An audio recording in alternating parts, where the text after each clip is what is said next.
no time, Your Excellencies, Mr. Chairman, sir, to hear from the President and Commander-in-Chief of the Armed Forces come May 29, 2023. But before we do that, we'll have a rousing, and I welcome Senator Dino Melaye to take this very bit. Nigeria, say Atiku. Nigeria, Nani Atiku. Nigeria, Atiku Niko. Nigeria, only Atiku we know. Senator Dino Melaye. PDP! I want them to hear in the villa. PDP! If you love Atiku, clap your hands. If you vote Atiku, clap your hands. If you vote Okowa, Ninme oh. If you vote Okowa, clap your hands. Ladies and gentlemen, this is the moment. The little boy from Jada, who moved around barefooted, single child of his mother, rose from a child to become a custom officer, became a governor, and today, Vice President of the Federal Republic of Nigeria, the most experienced of all of them. Ladies and gentlemen, if you agree with me, you will jam your hands together for the man who can sign, he can sign 10 papers in 1 minute. We are happy in PDP that we don't have a presidential aspirant that will take 10 minutes to sign 1 document. Atiku will sign 10 documents in 1 minute. Please clap for Atiku. Do you know Atiku Okowa on their way to Villa? I know Atiku Okowa on their way to. Do you know Atiku Okowa on their way to Villa? I know Atiku Okowa. You know, say Okowa a gentleman. He never like make I talk some things. But do you know Tinubu on his way to Iraq PG? I know Tinubu on his way to Iraq PG. Ladies and gentlemen, because of time, we're not going to waste our time. We have all the 6 geopolitical zones here represented today. If I call your zone and you know that you have resolved for Atiku Okowa, just stand up and shout Atiku Okowa. So we are going to start Northwest. Northwest. North Central. I bet that's my zone. North Central. Correct. Northeast. Endorsed. Southeast. Yes. South. Southwest.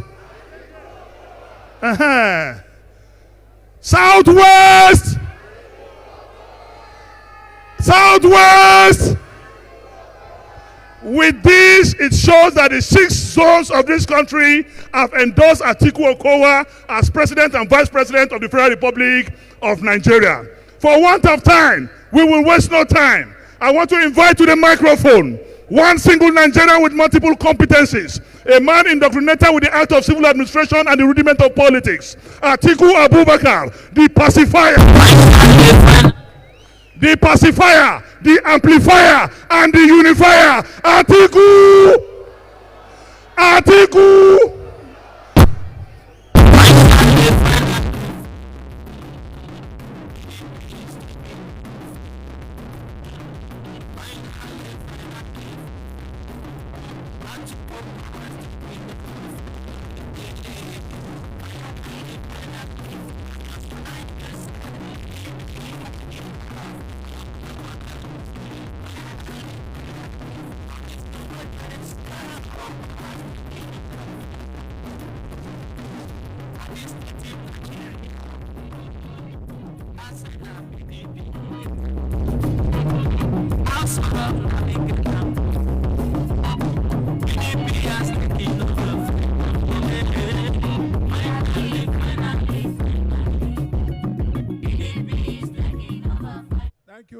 seated, everybody. Please be seated. Thank you very much. Thank you very much. Thank you. Thank you very much. PDP! PDP! Thank you very much. I know everybody is tired. Everybody is hungry. Let's try and close this event for today. Your Excellencies, my wife's here. Your Excellency, Vice President Namadi Sambo, Your Excellencies, our governors and former governors, senators, distinguished members or honorable members of the House of Representatives, both current and former, our candidates. Can we have some silence this way, please? Can we have some silence this way, please?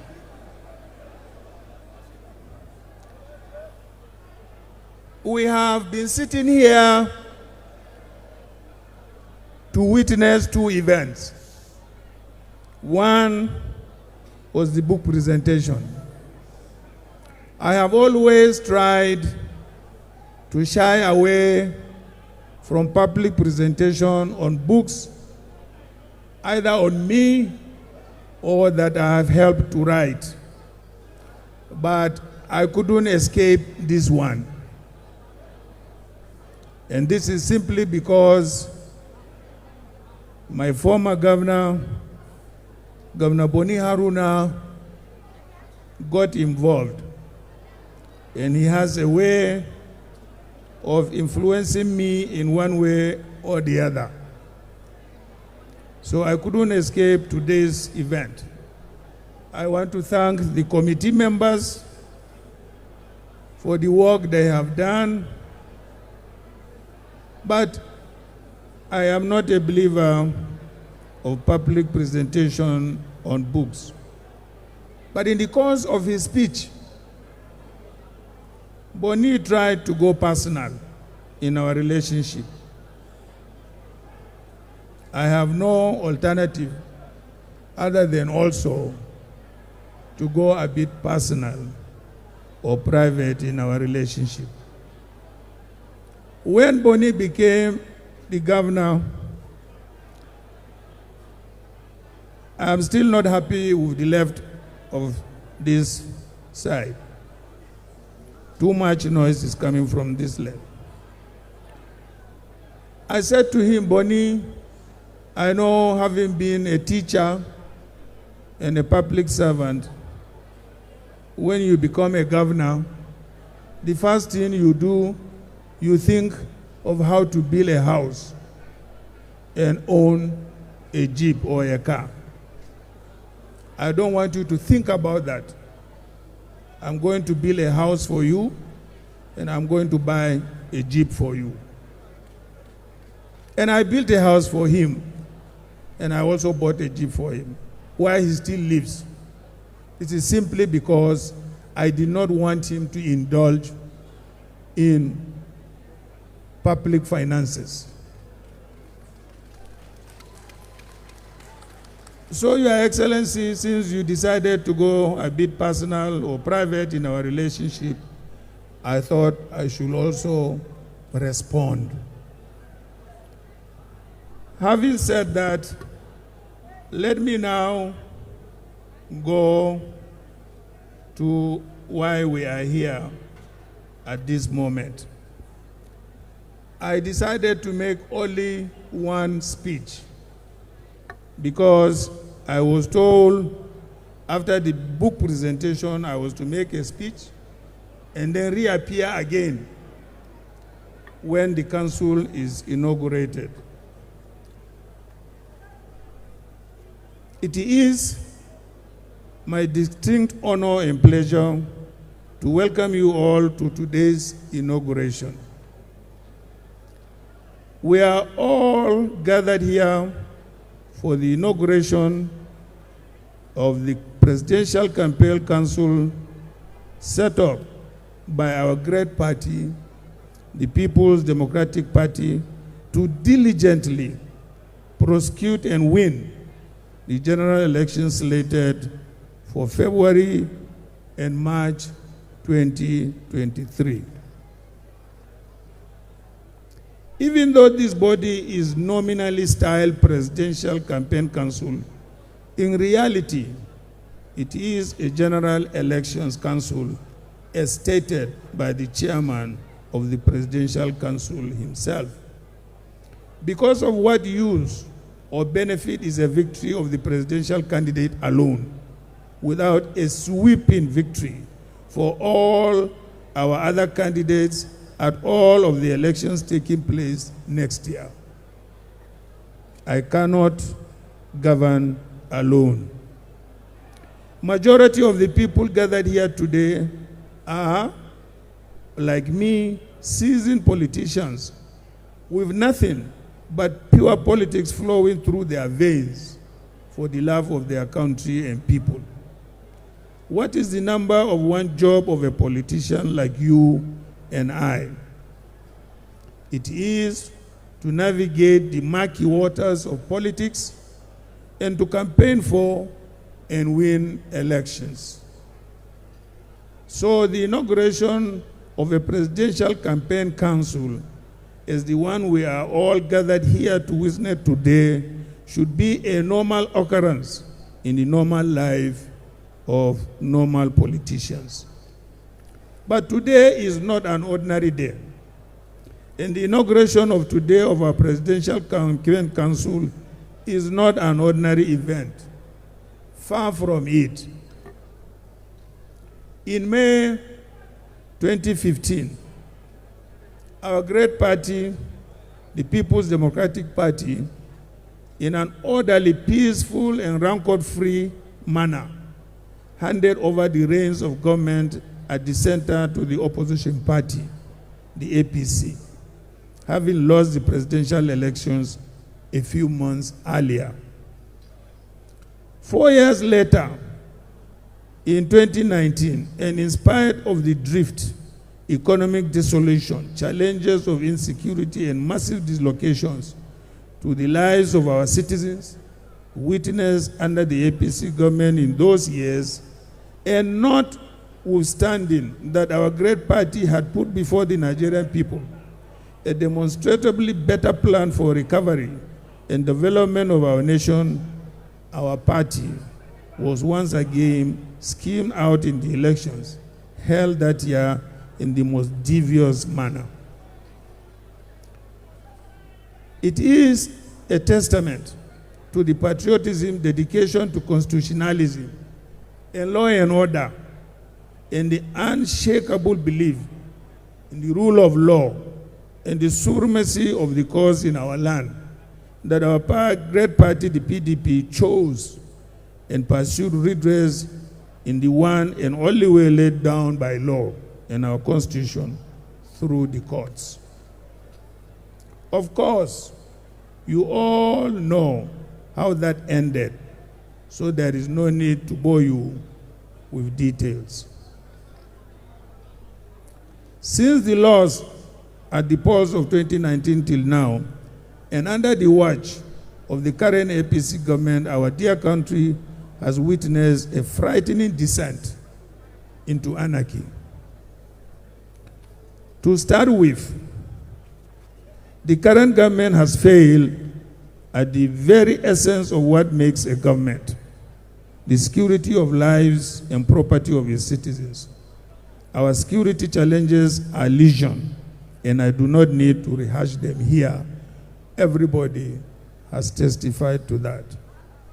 Our economy is in shambles. Growth has stagnated, and our people are facing massive existential challenges daily and can barely make ends meet. Our nation is in disarray.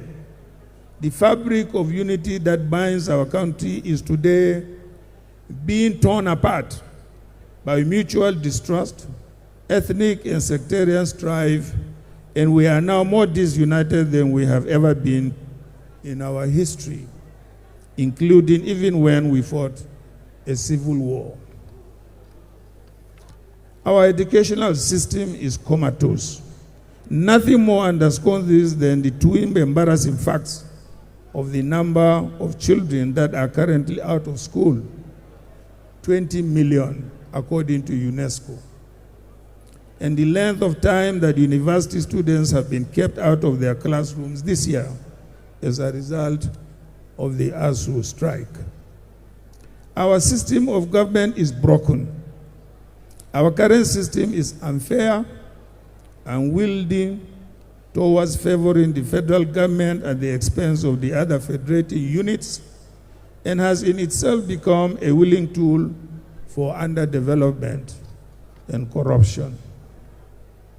This kind of system of government is no longer suited to the challenges of a 21st century economy that works for everyone and that is needed to bring development closer to our people.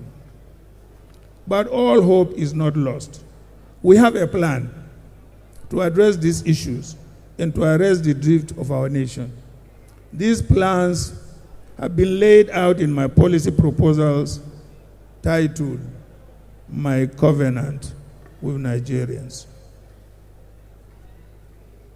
Our plans for Nigeria and Nigerians are as follows: to restore Nigeria's unity through equity, social justice, mutual collaboration, and consensus among our diverse peoples. 2, to build a strong and effective democratic government where the safety and security of our people and their property is our primary and singularly most important responsibility. 3, to establish a strong, resilient, inclusive, and prosperous economy that generates opportunity, jobs, and wealth, rebuilds a vibrant middle class, and leaves millions of our poor out of poverty. To encourage the adoption of a true federal system where all the federating units are equal and has a fair and representative federal government that secures our borders, defends our people, and ensures national unity, while allowing the federating units to develop and grow in line with priorities which they have set on their own. To redevelop, invest, and strengthen our educational system in order to provide its recipients with the education and skills needed to compete in the new global order driven by innovation, science, and technology, as well as to live healthy, productive, and meaningful lives.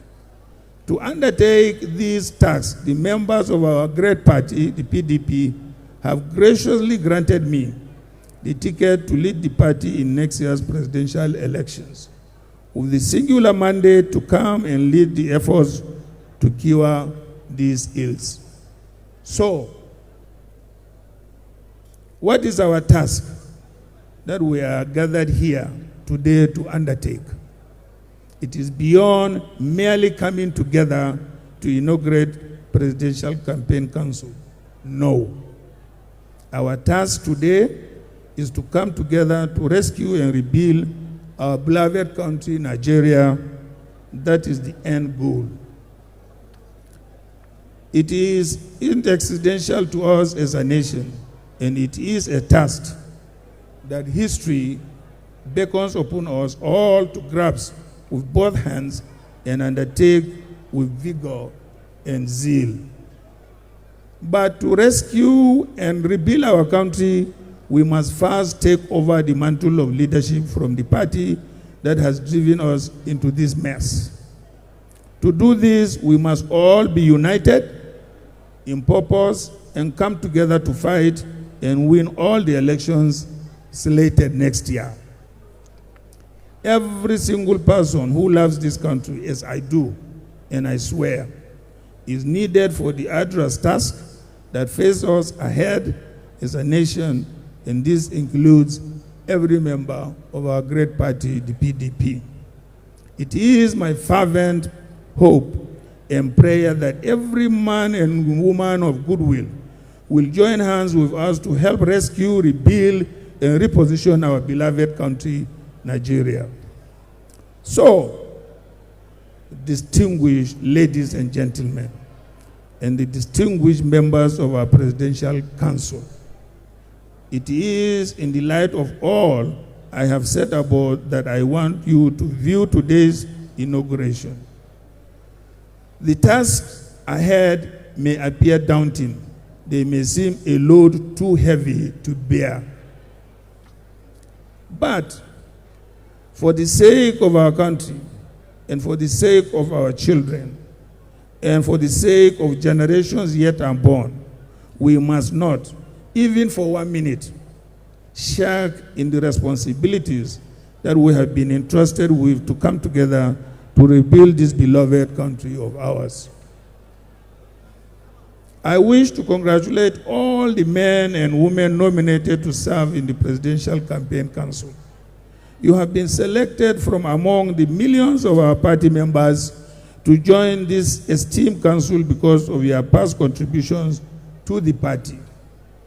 Naturally, not all members of our party can be in the Presidential Campaign Council, but every single member of the PDP is an important member of the party, and each one of you is still entrusted with the responsibility of leading our party to victory in next year's elections.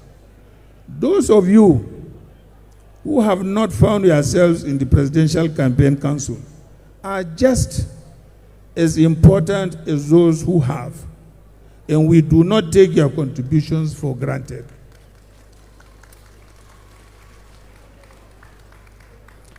I wish you all the very best in your endeavors, and I welcome you all as you join me to lead the efforts to win next year's general elections and help rebuild our country. Together, as one, we can get this job done. May God guide and bless us all, and may God guide and bless our dear country, Nigeria. PDP!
The inauguration of the campaign council having taken place, the inaugural meeting, 11 o'clock tomorrow at Chida Hotel.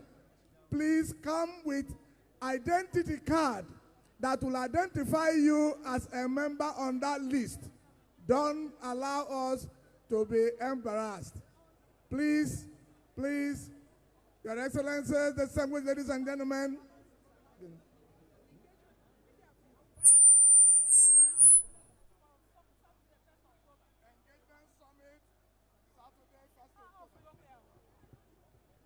Hello. Your Excellencies, Engagement Summit Saturday. Can we now take the national anthem to formally close this function? Okay, my people, thank you for watching the speech delivered to us by His Excellency Alhaji Atiku Abubakar at the inauguration of the PDP Campaign Council, and also his book launch. He combined the speech to give us at once. So guys, thank you for watching. Please do not forget to like this video, comment on this video, and share to your friends. If this is your first time of visiting this channel, please click on that subscription button and hit on the notification bell for more of my political gists and news coming your way. Do not forget to share this video to your friends, like and share. A very big thank you to all my returning subscribers for always being there. I say God will continue to bless you and bless the work of your hands. Thank you so much, and see you in my next video. Bye bye.